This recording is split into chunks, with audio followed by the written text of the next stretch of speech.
अस्सलाम वालेकुम। जर्मनी में रहने वाले मेरे बहन भाइयों, आपके लिए एक बहुत बड़ी गुड न्यूज़ है कि जर्मन रेलवे यानी कि डॉइचे bahn ने एक प्रोग्राम लॉन्च किया है जिसको कहते हैं G support program, immediate action program, जिसके तहत जर्मनी के 1400 से ज़ायद रेलवे स्टेशन के ऊपर सफाई का स्टाफ यानी कि रेiniगुंग्सक्राफ्ट, उसके अलावा सेफ्टी का स्टाफ यानी कि सिcherheit मिtarbeiter और इसके अलावा ट्रेनों की रिपेयरिंग, ट्रेनों के ट्रैक की रिपेयरिंग और जो ना रेलवे स्टेशंस की रिपेयरिंग के लिए उनको हैंड वर्कर्स और टेक्नीशियंस की ज़रूरत होगी।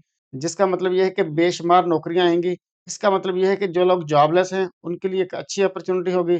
चाहे वो स्टूडेंट्स हैं, चाहे वो जो ना हाउस बिल्डिंग कर रहे हैं, चाहे जो ना कोई जॉब सीकर है, सबके लिए जो ना एक अच्छी अपॉर्च्युनिटी होगी। इस प्रोग्राम के लिए जर्मन हुकूमत ने 50 मिलियन यूरोज़ यानी कि 5 करोड़ यूरोज़ जो ना एलोकेट किए हैं, जो कि 2026 में जो ना खर्च किए जाएँगे। ये जो आपके सामने आ रहे हैं, ये जर्मनी के 25 इलाके या जो ना 25 सिटीज़ हैं।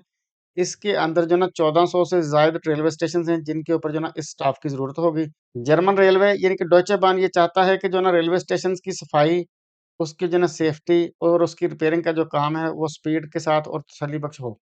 अब आप इस प्रोग्राम के लिए अलर्ट रहिएगा और न्यूज़ के ऊपर नज़र रखिएगा। आने वाले दिनों में बेशुमार नौकरियाँ आने वाली हैं। अपना और अपने प्यारों का बहुत सारा ख्याल रखिए और मुझे आप अपनी दुआओं में याद रखें।